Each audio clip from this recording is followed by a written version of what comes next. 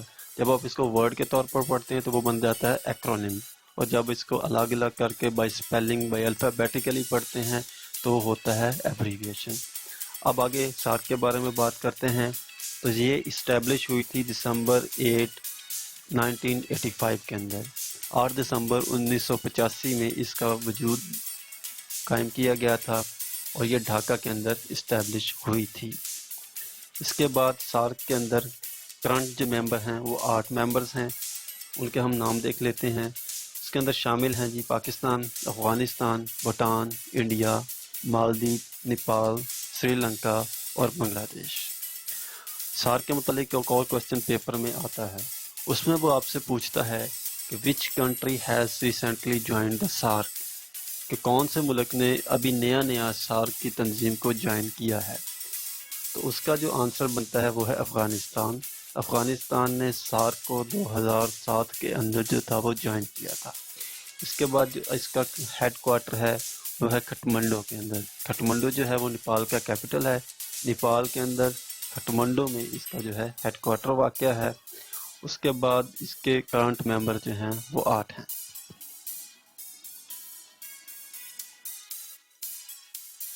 جی viewers, امید کرتے ہیں کہ آپ بورنگ محسوس نہیں کر رہے ہوں گے۔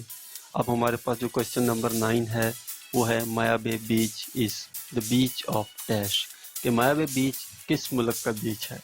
اس میں ہمارے پاس آپشن اے آ جاتا ہے جاپان، بی میں ملائیشیا، سی کے اندر تائیوان اور ڈی کے اندر تھائی لینڈ۔ تو دوستو اس کا جو صحیح آنسر بنتا ہے وہ ہے تھائی لینڈ۔ مایا بے بیچ تھائی لینڈ کے اندر واقع ہے۔ اور اب آپ نے ہمیں کمنٹ سیکشن کے اندر بتانا ہے کہ تھائی لینڈ جو ہے وہ کون سے کانٹیننٹ کے اندر لائی کرتا ہے۔ اس کے بعد تھائی لینڈ کے متعلق کچھ اور کوسچن بھی 2-3 پیپر میں وہ اکثر پوچھتا رہتا ہے۔ اس کے اندر سب سے امپورٹنٹ کوسچن جو ہے what was the old name of Thailand, جی کہ تھائی لینڈ کا پرانا نام کیا تھا۔ تو اس کا جو آنسر بنتا ہے وہ ہے سیام۔ تھائی لینڈ کا پرانا نام تھا سیام۔ اس کے بعد what is the capital of Thailand, کہ تھائی لینڈ کا کیپٹل کون سا ہے۔ تو تھائی لینڈ کا جو دارالحکومت ہے اس کا نام ہے Bangkok.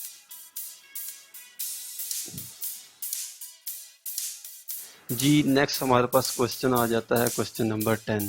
SHO stands four dash, کہ SHO کس چیز کی ایبریویشن ہے۔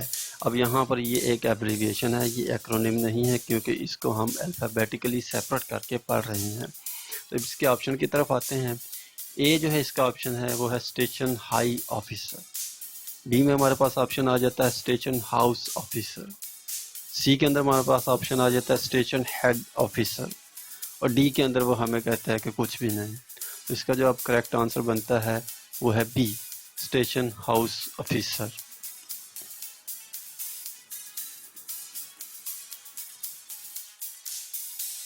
جی دوستو، امید کرتے ہیں کہ آج کی ویڈیو آپ کے لیے بہت فائدہ مند رہی ہوگی۔ اس طرح کی مزید ویڈیوز دیکھنے کے لیے ہمارے چینل جی کے انالیسس کو سبسکرائب کیجئے، بیل آئیکن پر کلک کیجئے، دوستوں کے ساتھ شیئر کیجئے، کسی طرح کی رائے کا اظہار کمنٹ سیکشن میں ضرور کیجئے، اور ہمیں اپنی دعاؤں میں یاد رکھیے۔ بہت سارا پیار۔ اللہ حافظ۔ السلام علیکم۔